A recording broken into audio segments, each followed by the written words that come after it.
Hola, molt bona nit.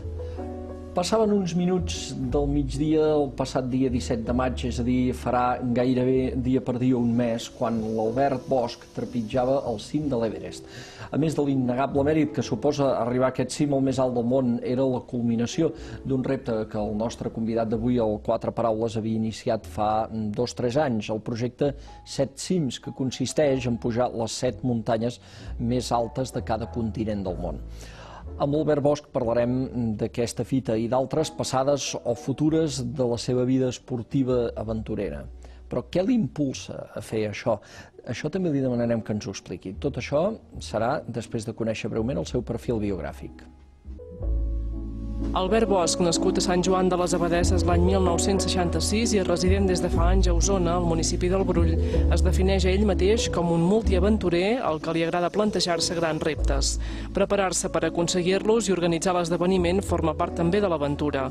Professionalment, Albert Bosch és propietari d'una empresa de gestió d'inversions i l'esport, en les seves més diverses vessants, és la seva passió.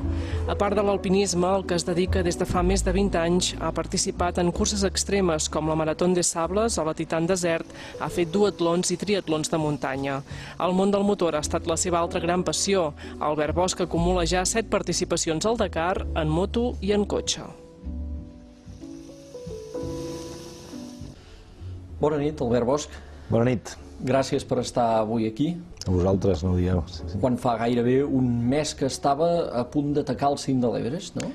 Sí, fa un mes, més o menys a aquestes hores, estàvem en un estat de nervis, d'expectatives, de dubtes, però amb molta energia per intentar fer el que era el cim del món. Escolti, el veiem més prim que l'última vegada que va trepitjar un plató del Nou TV, que va ser abans de marxar cap a l'Everest. Esclar, quants quilos s'hi ha deixat en aquesta aventura? 10 quilos. 10 quilos, que per una persona ja de constitució més aviat prima com jo, amb 1,85 m, de 80 he passat a 70, és una proporció alta que a més m'ho han agafat del poc muscle que tenia, diguéssim.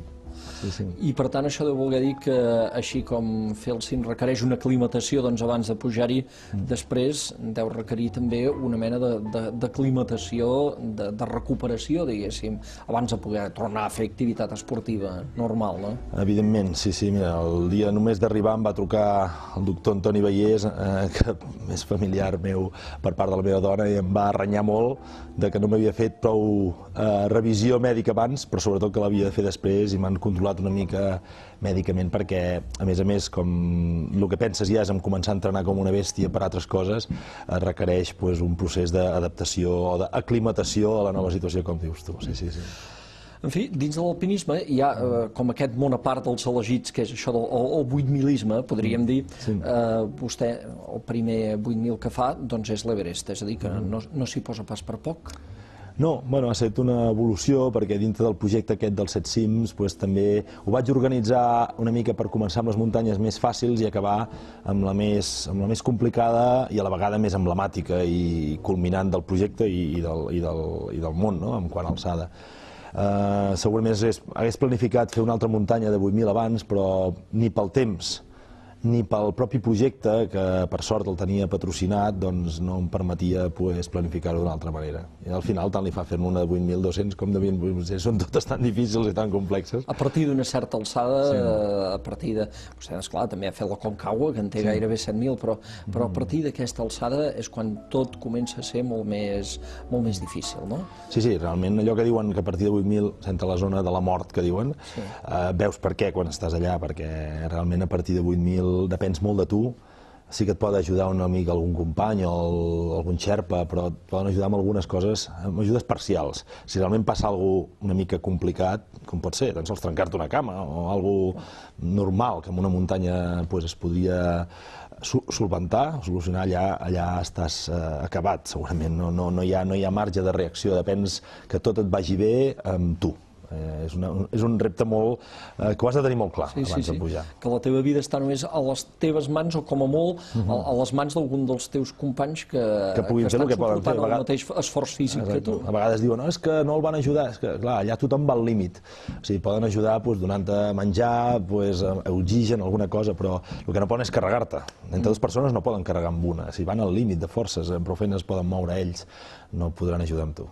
Se la van jugar amb una finestra de bon temps que es van refiar dels partes meteorològics i van dir, va, ataquem el cim, i la van encertar. La vam encertar, ens la vam jugar perquè realment les grans expedicions que hi havia allà, que en teoria tenen més mitjans, més pressupost, més experiència i també per conseqüència uns partes meteorològics teòricament més sofisticats, van dir que no se la jugaven, anaven una setmana més tard. Per nosaltres era important, primer perquè estàvem molt preparats i esperar una setmana, 10 dies més, al final és un desgast i una pèrdua d'aclimatació i preparació que es pot acusar, i després també perquè no volíem anar amb les grans expedicions, precisament per evitar acumulació de gent en punts crítics de la muntanya. D'aquesta manera vam poder anar d'una manera més àgil i amb menys risc de congelacions, etc., que comporta a vegades haver d'esperar alguns passos.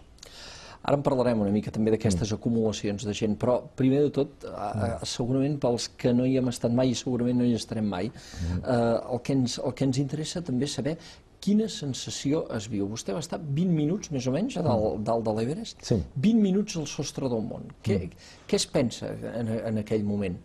En fi, la falta de forces i d'oxigen segons com i tot plegat t'impedeix de disfrutar gaire. Malauradament és més el segon que el primer, perquè tens, entre que estàs 2 mesos allà i que estàs moltes hores pujant molt a poc, et vas fent la idea de com viuràs aquell moment, l'idealitzes tant i penses que t'emocionaràs tant. A més, jo soc molt ploraner en aquestes situacions perquè cada vegada més és una de les evolucions que fas amb tot això. No vull reprimir el viure l'emoció intensa d'alguns moments que per sort he pogut gaudir en tots aquests anys.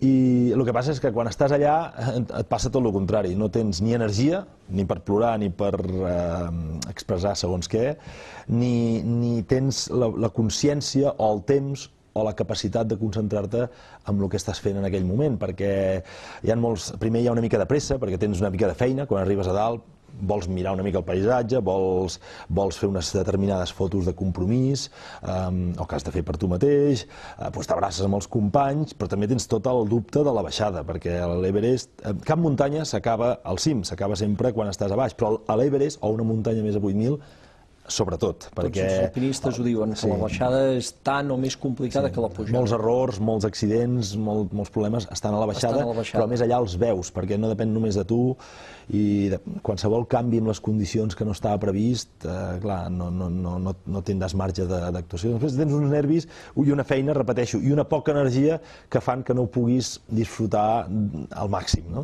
L'emoció forta per mi va estar quan ja baixava cap al camp base, ja estava la part més fàcil, menys perillosa de la muntanya, que no requeria tant esforç, i més en el nostre cas jo anava amb una persona que havia estat amputada d'una cama, anava amb una pròtesis, un colombià, un alpinista molt bo, que preparant l'Everest del 2007 va tenir un accident i va prometre ell mateix que hi aniria, i va ser una experiència semblant a la que vaig viure amb el Pep Busquets al Dakar 2000, que vam ser el primer equip del món conduït per un minusvàlids que acabava el Dakar, i vaig estar satisfet per mi mateix, però per compartir-ho amb aquella persona. I quan arribàvem al camp base, clar, tothom el coneixia, i des de lluny ens aplaudien els altres muntanyencs, des de lluny era... No per mi, ens aplaudien per ell, però formàvem part de la mateixa cordada i havíem conviscut, i a més ens estimem molt, ens vam fer molt, molt amics, i l'emoció va ser...